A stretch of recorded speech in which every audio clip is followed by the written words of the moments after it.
الحمد للہ رب العالمین والصلاة والسلام علی سید الانبیاء والمرسلین اما بعد فاعوذ باللہ من الشیطان الرجیم بسم اللہ الرحمن الرحیم الصلاة والسلام علیک یا رسول اللہ وعلی آلک واصحابک یا حبیب اللہ الصلاة والسلام علیک یا نبی اللہ وعلی آلک واصحابک یا نور اللہ نویت سنت الاعتکاف۔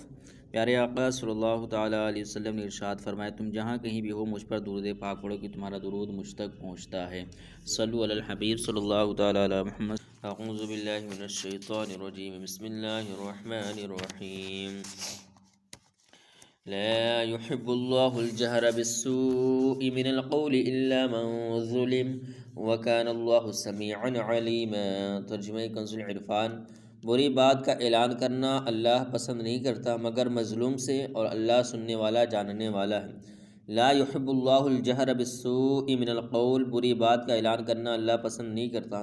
ایک قول یہ ہے کہ بری بات کے اعلان سے مراد کسی کے پوشیدہ معاملات کو ظاہر کرنا ہے، جیسے کسی کی غیبت کرنا یا کسی کی چغلی کھانا وغیرہ۔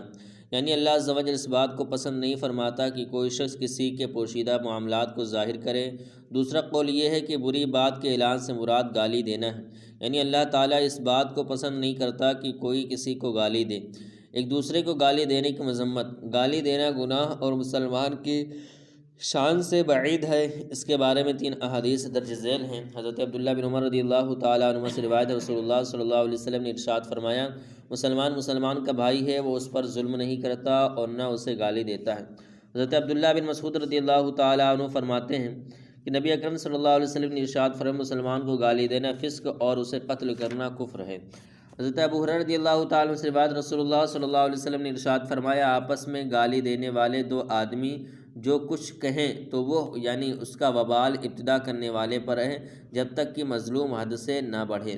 بری بات کا اعلان اللہ عز و جل کو پسند نہیں، البتہ مظلوم کو اس بات کی اجازت ہے کہ وہ ظالم کے ظلم کو بیان کرے، لہٰذا وہ چور یا غاصب کی نسبت کہہ سکتا ہے کہ اس نے میرا مال چرایا یا غصب کیا ہے۔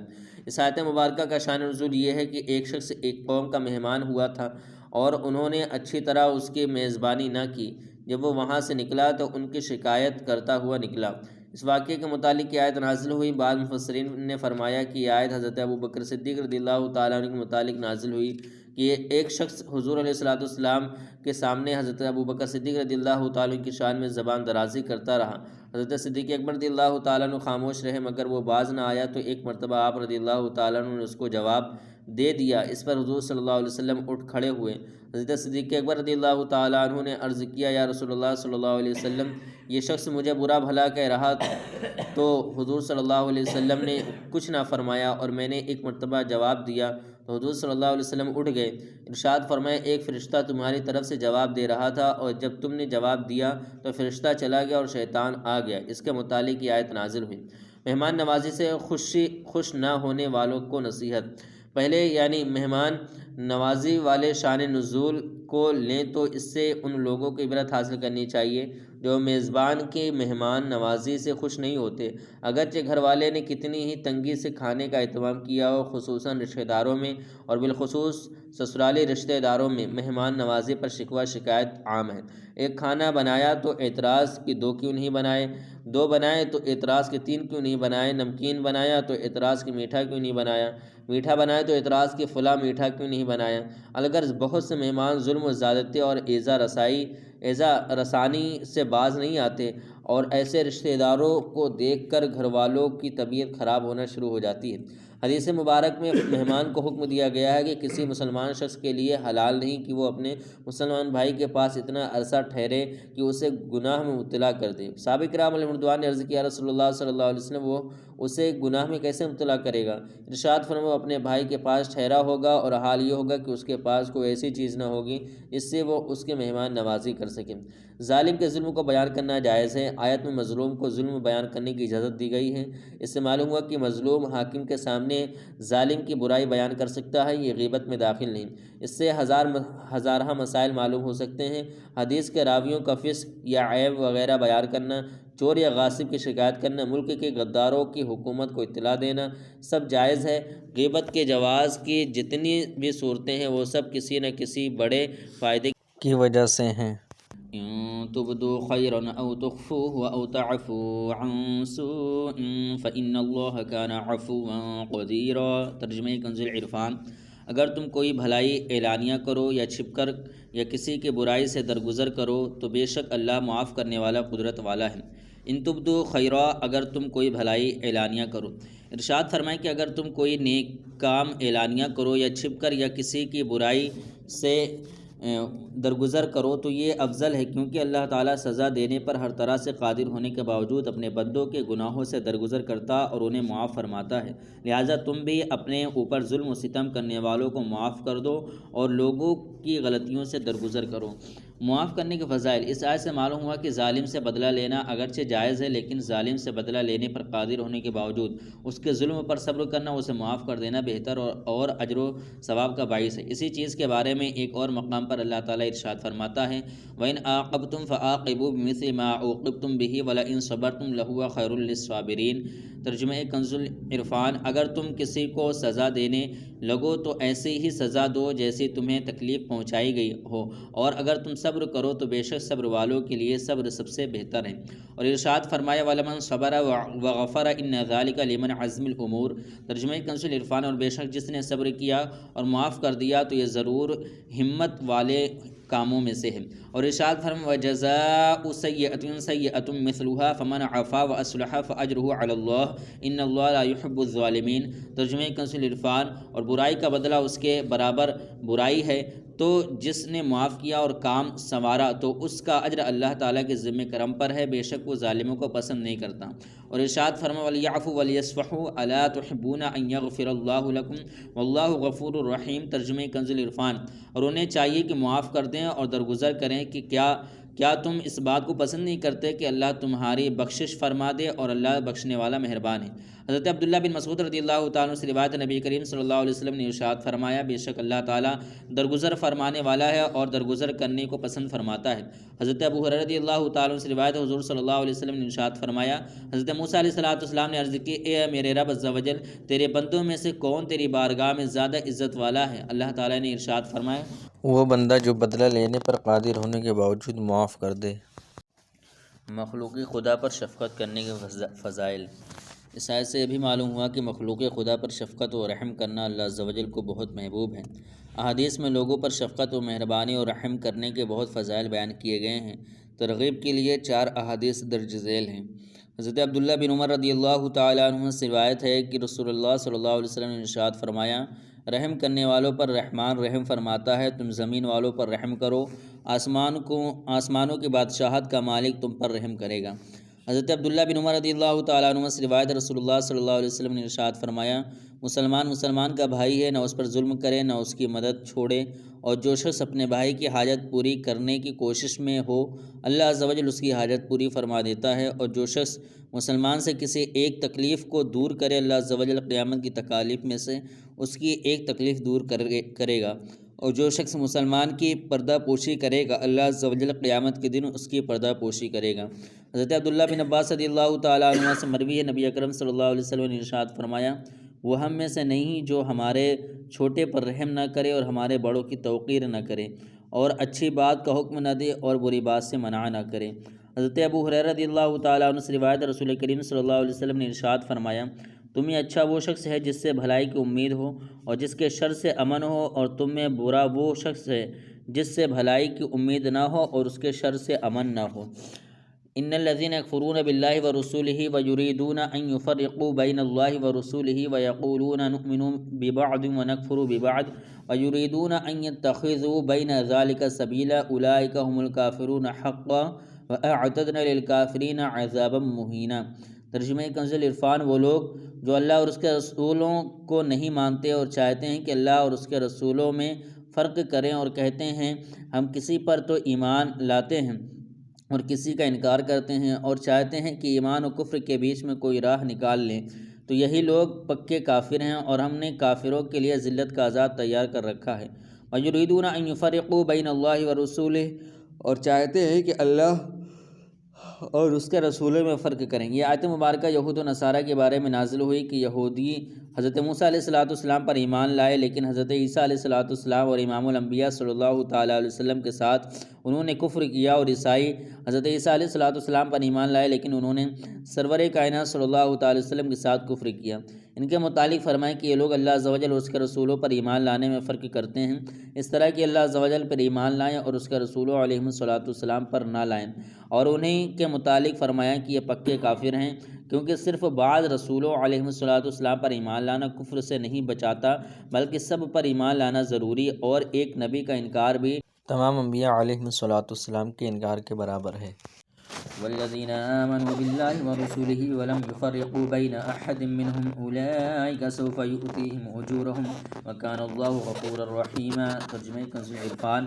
اور وہ جو اللہ اور اس کے سب رسولوں پر ایمان لائے اور ان میں سے کسی پر ایمان لانے میں فرق نہ کرے تو عنقریب اللہ انہیں ان کے اجر عطا فرمائے گا، اور اللہ بخشنے والا مہربان ہے۔ والذین آمنوا باللہ ورسولہ، اور جو اللہ اور اس کے رسولوں پر ایمان لائے۔ یہاں آیت میں ایمان والوں سے اجر و ثواب کا وعدہ فرمایا گیا ہے، اور اس میں کبیرہ گناہوں کا مرتکب بھی داخل ہے، کیونکہ وہ اللہ عز و جل اور اس کے سب رسولوں پر ایمان رکھتا ہے۔ کبیرہ گناہ کرنے والا کافر نہیں۔ معتزلہ فرقے والے کبیرہ گناہ کرنے والے کے لیے ہمیشہ کے عذاب جہنم کا عقیدہ رکھتے ہیں۔ اس آیت سے ان کے اس عقیدے کا بطلان یعنی غلط ہونا ثابت ہو گیا۔ ایک اور مقام پر اللہ تعالیٰ ارشاد فرماتا ہے وَإِن طَائِفَتَانِ مِنَ الْمُؤْمِنِينَ اقْتَتَلُوا۔ ترجمہ کنز العرفان۔ اور اگر مسلمانوں کے دو گروہ آپس میں لڑ پڑیں۔ اس سے بھی معلوم ہوا کہ کبیرہ گناہ کا ارتکاب کفر نہیں، کیونکہ جنگ و جدال گناہ ہے، لیکن دونوں گروہوں کو مومن فرمایا گیا۔ نیز صحیح بخاری میں حضرت ابو ذر رضی اللہ تعالیٰ عنہ فرماتے ہیں میں نبی کریم صلی اللہ علیہ وسلم کی بارگاہ میں حاضر ہوا تو آپ صلی اللہ علیہ وسلم سفید کپڑے پہن کر آرام فرما رہے تھے۔ پھر میں دوبارہ حاضر ہوا تو آپ صلی اللہ تعالیٰ علیہ وسلم بیدار ہو چکے تھے۔ چنانچہ آپ صلی اللہ تعالیٰ علیہ وسلم نے ارشاد فرمایا جو بندہ یوں کہے کہ اللہ تعالیٰ کے سوا کوئی معبود نہیں اور اسی وعدے پر اس کا انتقال ہو جائے تو وہ جنت میں داخل ہوگا۔ میں نے عرض کی خواہ اس نے زنا یا چوری کی؟ ارشاد فرمایا خواہ اس نے زنا یا چوری کی۔ میں نے پھر عرض کی اگرچہ وہ زنا یا چوری کرے؟ ارشاد فرمایا اگرچہ وہ زنا یا چوری کرے۔ میں نے پھر عرض کی خواہ اس نے زنا یا چوری کی؟ ارشاد فرمایا خواہ اس نے زنا یا چوری کی، خواہ ابو ذر کی ناک خاک آلود ہو جائے۔ حضرت انس رضی اللہ تعالیٰ سے روایت ہے حضور اقدس صلی اللہ علیہ وسلم نے ارشاد فرمایا میری شفاعت میری امت کے ان لوگوں کے لیے ہے جو کبیرہ گناہوں کے مرتکب ہوں۔ ان احادیث سے بھی معلوم ہوا کہ کبیرہ گناہ کرنے والا کافر نہیں، کیونکہ کافر نہ تو کبھی جنت میں جائے گا اور نہ ہی سید المرسلین صلی اللہ علیہ وسلم اس کی شفاعت فرمائیں گے، بلکہ جنت میں صرف مسلمان جائیں گے، اور تاجدار رسالت صلی اللہ علیہ وسلم کی شفاعت بھی صرف مسلمانوں کو نصیب ہوگی اگرچہ وہ کبیرہ گناہوں کے مرتکب ہوں۔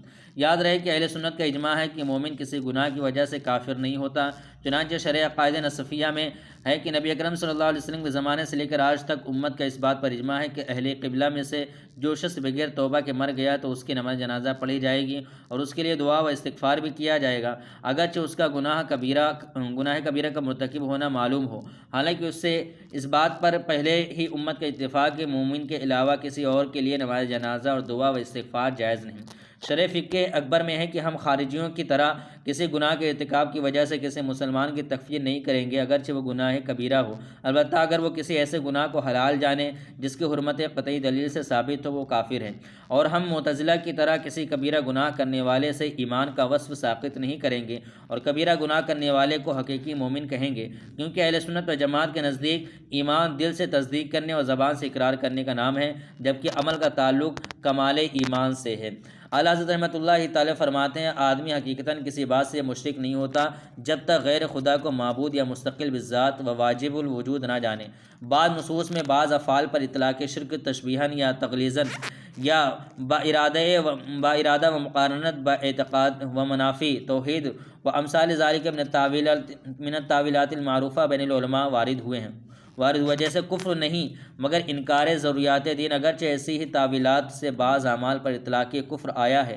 یہاں ہرگز علی الاطلاق شرک و کفر مصطلح علم عقائد کی آدمی کو اسلام سے خارج کر دیں اور بے توبہ مغفور نہ ہوں از نہار مراد نہیں کہ عقیدہ اہل سنت والجماعت کے خلاف ہے۔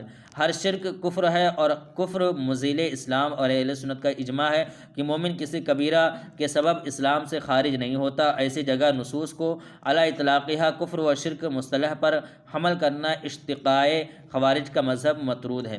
خلاصہ عبارت یہ ہے کہ آدمی صرف دو چیزوں سے مشرک ہوتا ہے، نمبر 1 غیر خدا کو معبود ماننے سے، نمبر 2 اللہ کے علاوہ کسی کو مستقل بالذات ماننے سے۔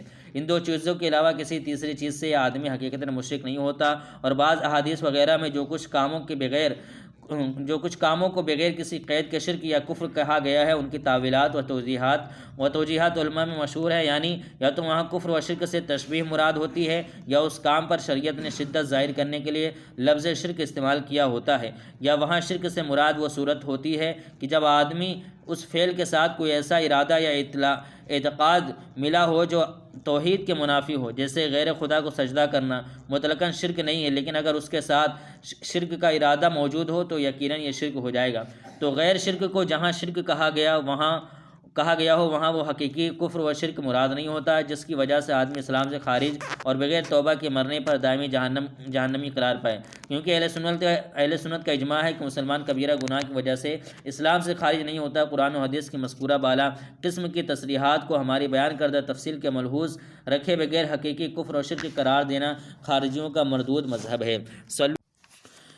يسألك أهل الكتاب أن تنزل عليهم كتابا من السماء فقد سألوا موسى أكبر من ذلك وقالوا أرنا الله جهرة فأخذتهم الصاعقة بظلمهم ثم اتخذوا العجل من بعد ما جاءتهم البينات فعفونا عن ذلك وآتينا موسى سلطانا مبينا۔ ترجمہ کنز العرفان۔ اے حبیب، اہل کتاب آپ سے سوال کرتے ہیں کہ آپ ان پر آسمان سے ایک کتاب اتار دیں، تو یہ لوگ تو موسیٰ سے اس سے بھی بڑا سوال کر چکے ہیں، جو انہوں نے کہا تھا اے موسیٰ اللہ ہمیں اعلانیہ دکھا دو، تو ان کے ظلم کی وجہ سے انہیں کڑک نے پکڑ لیا، پھر ان کے پاس روشن نشانیاں آ جانے کے باوجود وہ بچھڑے کو معبود بنا بیٹھے، پھر ہم نے یہ معاف کر دیا اور ہم نے موسیٰ کو روشن غلبہ عطا فرمایا۔ یسألک اہل الکتاب، اہل کتاب آپ سے سوال کرتے ہیں۔ اس آیت کا شان نزول یہ ہے کہ یہودیوں میں سے کعب بن اشرف اور فخاس بن آزورہ نے سرکار مدینہ صلی اللہ علیہ وسلم سے عرض کیا کہ اگر آپ نبی ہیں تو ہمارے پاس آسمان سے ایک بارگی کتاب لائیے، جیسے حضرت موسیٰ علیہ السلام توریت لائے تھے۔ ان کا یہ سوال ہدایت حاصل کرنے کے لیے نہ تھا بلکہ سرکشی و بغاوت کی وجہ سے تھا۔ اس پر یہ آیت کریمہ نازل ہوئی اور سرکار دو عالم صلی اللہ علیہ وسلم کو تسلی کے طور پر فرمایا گیا کہ آپ ان کے سوالوں پر تعجب نہ کریں کہ یہ آپ صلی اللہ تعالی وسلم سے ایک بارگی قرآن نازل ہونے کا سوال کرتے ہیں، کیونکہ یہ سوال ان کے کمال درجے کی جہالت کی وجہ سے ہے، اور اس قسم کی جہالتوں میں ان کے باپ دادا بھی گرفتار تھے۔ اگر ان کا سوال طلب ہدایت کے لیے ہوتا تو پھر دیکھا جاتا، مگر وہ تو کسی حال میں ایمان لانے والے نہ تھے۔ ان کے باپ داداؤں کے ایسے کردار کی وضاحت کے لیے ان کی دو حرکتوں کو بیان کیا جاتا ہے۔ ایک یہ کہ انہوں نے حضرت موسیٰ علیہ السلام کو کوہ طور پر تشریف لے جانے کے بعد بچھڑے کو معبود بنا لیا، اور دوسری بات یہ کہ حضرت موسیٰ علیہ السلام سے مطالبہ کیا کہ ہم پر آپ کا اس وقت تک یقین نہیں کریں گے، ہم آپ پر اس وقت تک یقین نہیں کریں گے جب تک آپ ہمیں خدا اعلانیہ دکھا نہ دیں۔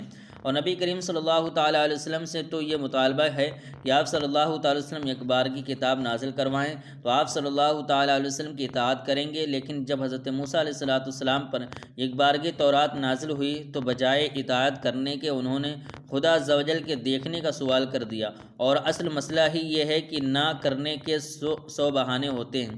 وَآتَيْنَا مُوسَىٰ سُلْطَانًا مُبِينًا، اور ہم نے موسیٰ کو روشن غلبہ عطا فرمایا۔ حضرت موسیٰ علیہ السلام کو روشن غلبہ و تسلط عطا فرمایا گیا کہ جب آپ علیہ السلام نے بنی اسرائیل کو توبہ کی تو ان کے لیے خود ان کے اپنے قتل کا حکم دیا تو وہ انکار نہ کر سکا، اور انہوں نے آپ علیہ السلام کی اطاعت کی۔ صلو علی الحبیب صلی اللہ علیہ وسلم۔